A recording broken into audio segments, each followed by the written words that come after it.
me take you back a little bit.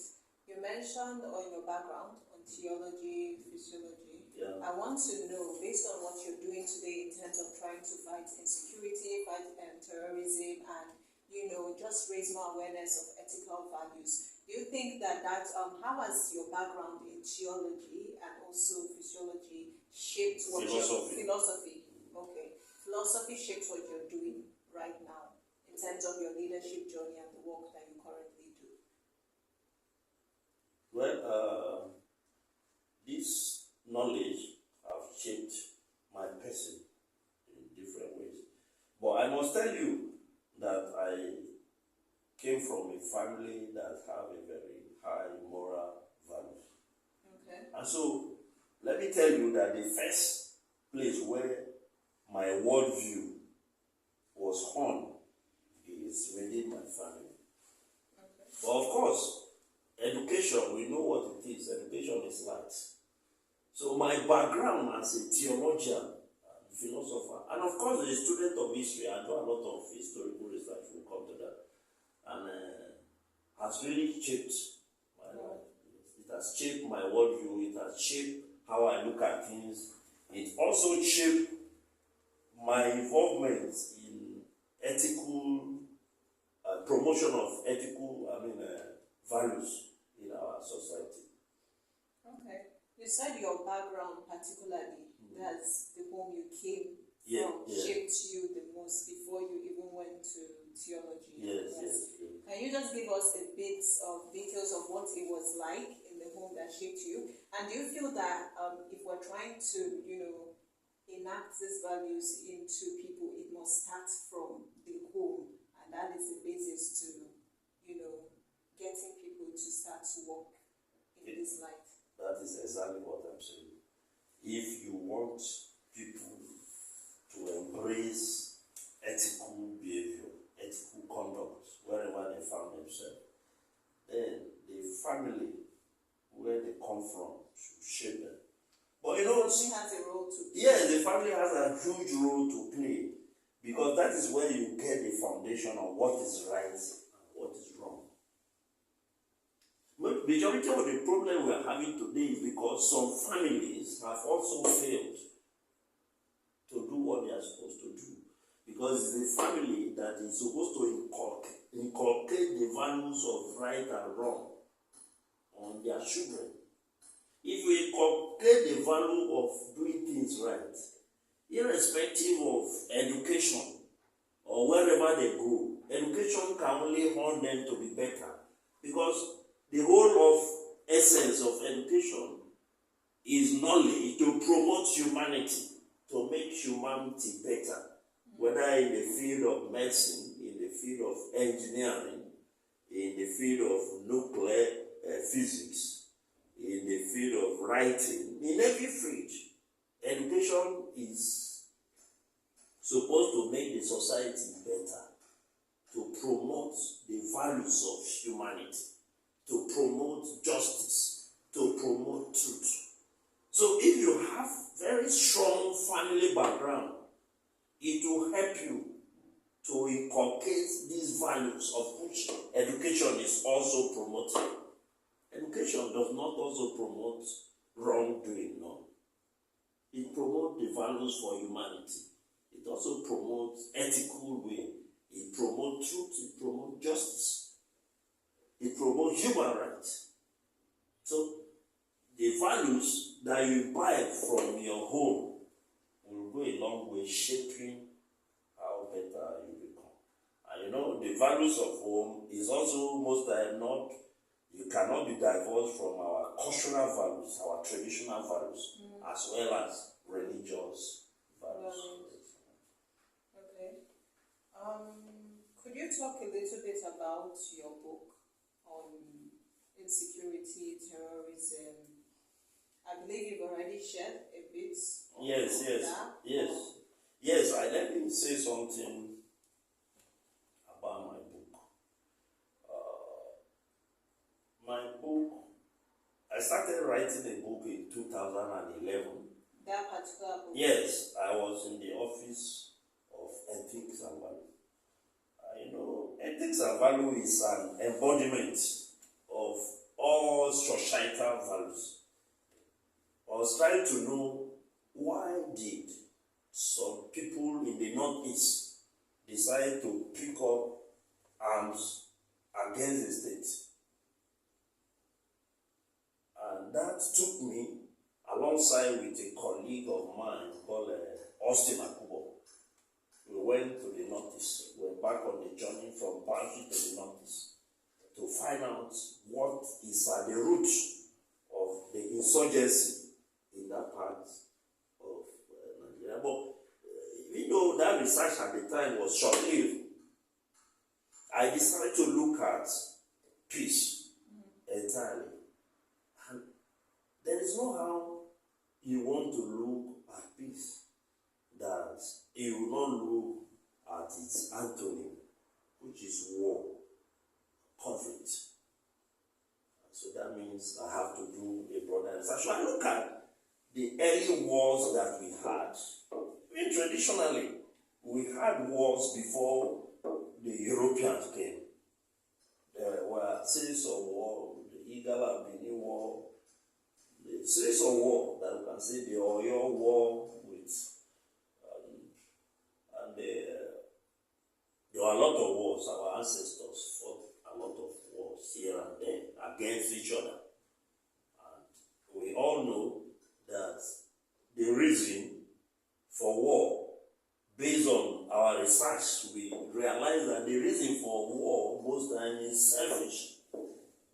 It's either you want to expand your cove, or you want to bring the other man to subjection to do your bidding. And you can see that in all of this, there is the iota of selfishness that throw up war. And these presidents, which we saw among our, kingdoms that existed, we have Benin Kingdom, we have Igala Kingdom, we have Oyo Kingdom, we have Kanem Kingdom, we have Juku Kingdom, we have different kingdoms around Africa that were strong and they were involved in squabbles. But we also saw that the precedents that you can find in these wars, which I said is selfishness, human quest to amass or to get other people to do their bidding and all that. We also saw that in the First and the Second World War. Particularly, there were a series of wars. The Napoleonic War, we know about Alexander the Great, his conquests all over the world, and now even conquest Egypt, and down to Persia and all that. But the First World War and the Second World War can also be seen in the light of human quest for selfishness. Selfishness in the fact that as at the time, the main powers, the powers in Europe, they were having a kind of grouping, having people try to form a pact. Maybe this country, that country, they will come together. There was a pact between Germany and other countries, France, England, they have their pact and all that. So this pact became a kind of dividing line. And in pursuit of interests of the various groups among the European powers, that is why the war took place. Even though there are some immediate factors. But if you go back to it, it is the quest for domination. For instance, at a point, Adolf Hitler dreamt of how he can take over the world and dominate the world and become the #1 country in the world. Such dream will threaten other countries. And of course, they will be forced to stand up to defend themselves. So when you see selfish interest, you also see the need to defend your territory. And that is why the war happened. Because if somebody is bringing fights to your place, you will not sit down. You will also defend yourself.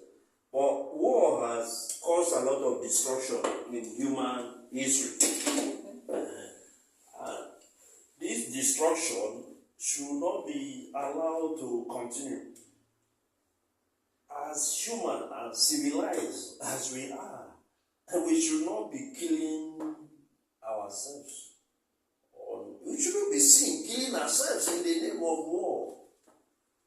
We should be able to sit down and discuss our differences, no matter what. And so, the creation of the League of Nations after the First World War, even though the League of Nations was not able to prevent the Second World War, we saw that the United Nations over the years have been involved in trying to help to see that the world can live in peace. But amidst that, we are still seeing conflict. Look at the Russia and the Ukraine crisis. That's taken many years. It's continuing. The Palestine and the Jews' indifference that continue. There is war now happening in Gaza.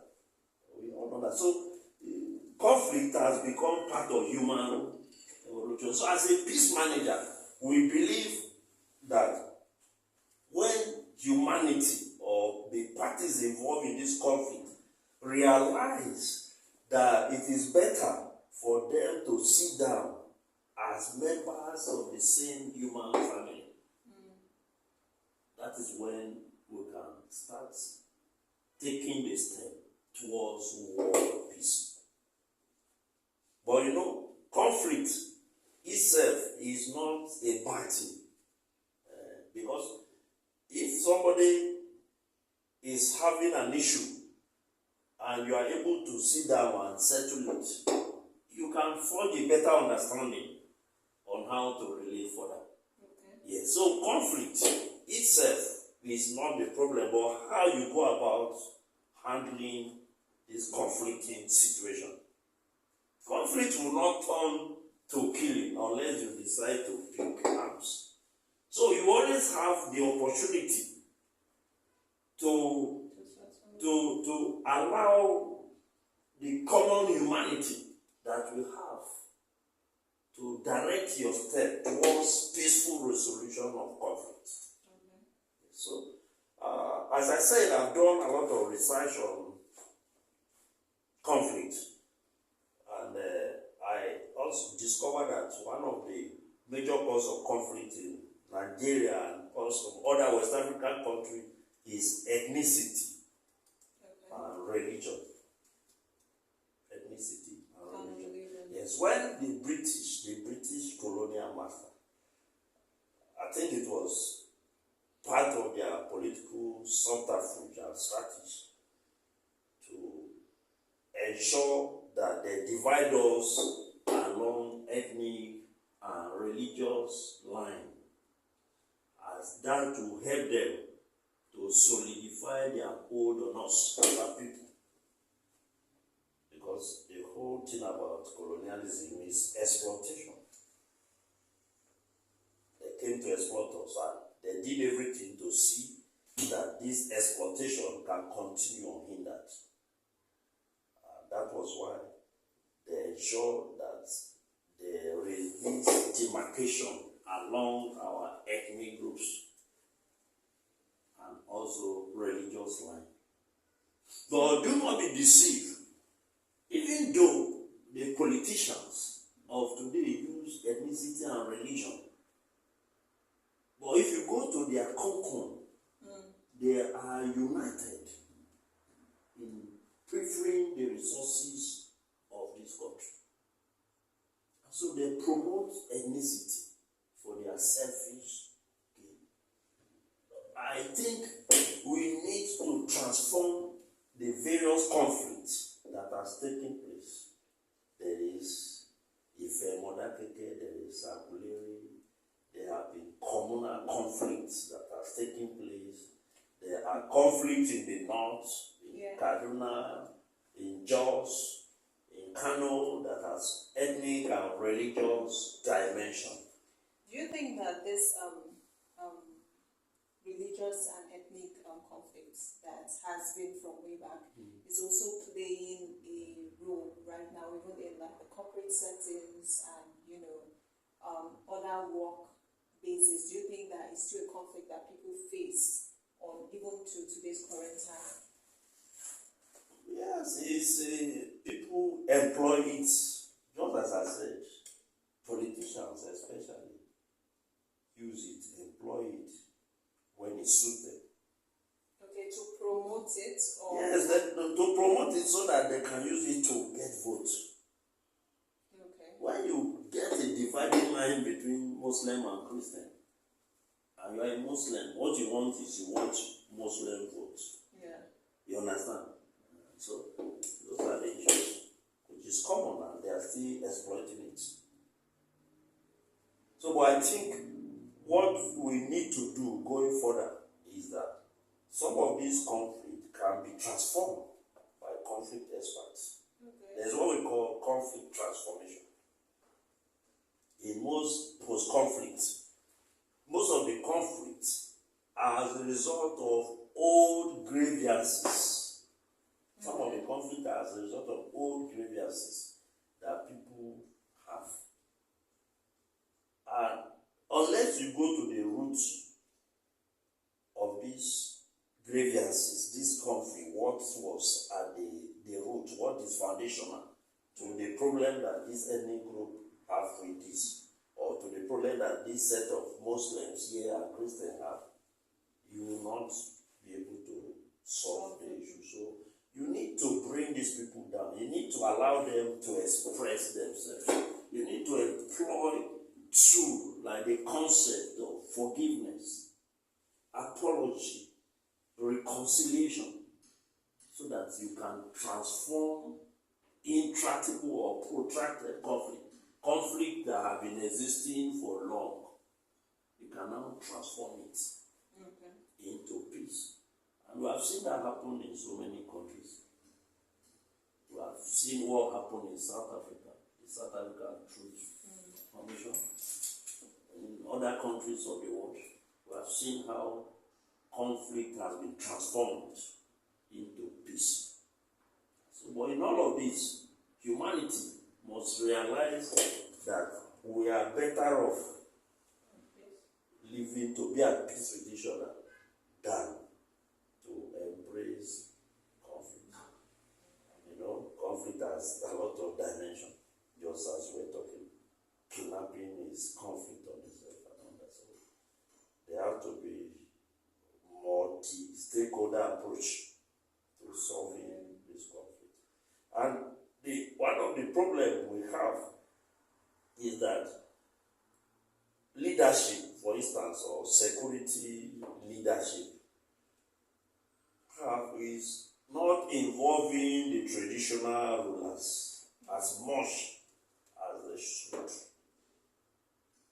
Let me give you a brief story of when Alexander the Great was conquering places, and he went to Persia to conquer Persia. In fact, the military strength of King Darius II of Persia is 100 times more than Alexander the Great cavalry and his army. But because Alexander the Great knew the terrain, he used the terrain, even with his very few military, to defeat King Darius. So, and there is nowhere you go that traditional rulers in those places don't know the terrain of their area. So you cannot succeed in fighting insecurity in various communities, for instance, without involving the traditional ruler, because the traditional rulers know the terrain. So even Sun Tzu, every war strategist, or they know that for you to win battle, you have to know the terrain. And the military will not know the terrain just like that without the help of the people in that community. Okay. And so there is a need for the traditional rulers to be integrated properly Yes, in the national security architecture. If you don't bring them in, then we will continue to have conflict. Okay. Yes, because if you bring them in, I understand that some traditional rulers also promote conflict in their domain. But if you bring them in, it will reduce their influence. In doing that, even those who have been involved in promoting conflict will realize that they have come to the end of the game if they continue. So you need to involve the traditional rulers. We need to integrate them properly. We shouldn't be so afraid of them for, I don't know what we may call it. Because the political class, even though they need them, they use them when they want to win election, but they have not integrated them. I'm not talking of them coming to also benefit from the national cake. That is not what I'm saying. I know. They should just give them a role. Yeah, they should give them role. Yes, they should give them role. And they should give them role, very role to play in governance, because it will help them. It will help. Even though they have roles on paper, but practically, they need to give them constitutional recognition to help in the fight against insecurity, and also to mobilize their people for positive endeavors so that Nigeria can leapfrog and be a country to reckon with. Okay. So I just want to take us back a bit. You mentioned that you worked on national level, and you've also helped in promoting ethical leadership during Jonathan's administration. I want you to please talk a little on that experience and what the impact has been working on that. Yes, it's unfortunate that after Jonathan administration, President Muhammadu Buhari, of blessed memory, did not see the reason to keep that office of ethics and value. Incidentally, he was going to fight corruption that we thought everybody was clamoring for him so that he can come and fight corruption and see how corruption in the political governance system can reduce. He didn't see that there is a link between ethical values or ethical leadership and governance in totality. And so there was no office of ethics and value.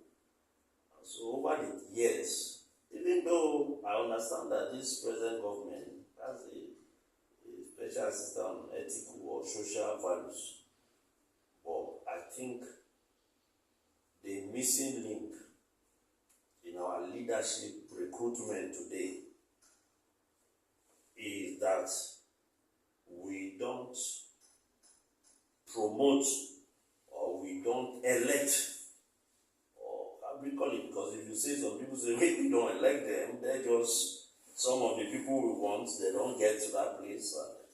So the people that get to political office don't have, some of them, most of them don't have ethical values. And if you don't have ethical values, you cannot be an ethical leader. So we need ethical leaders in all strata of our society. And because this office was no longer in existence, it affected the promotion of ethical values. Even though we are still promoting, but you always need government backing. Because ethical values make us to ask questions if anything is going wrong. It makes us to go to primary school, secondary school, and say, okay, even though this is what they are doing, but this is wrong, this is what is right, this is what you should do. Because if we cannot shape the ethical orientation of the present crop of leaders, we should be able to start building leaders who will emerge as build people, who will emerge as ethical leaders. And so, until we are able to build leaders that are ethical in their approach to issues, leaders that will do the right thing, irrespective of whose odds it got. Those are the kind of leaders that we need. But, just as I was saying, the family, the church need to be involved. Incidentally, our country is a very religious country. Christian, Muslim, you see us. But we have, our society is corrupt. There are many good sides of our country. There are a lot of people who are doing things normally in the system who cannot, because we are feeling the brunt of corruption in our system, think that everybody is. There are some people who are not corrupt. There are some people, even in this present, who are not corrupt.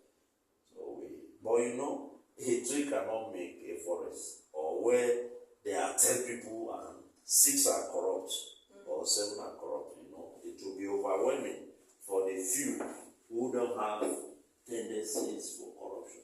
But we must realize that building ethical leadership must start from the home front. It must start from the communities.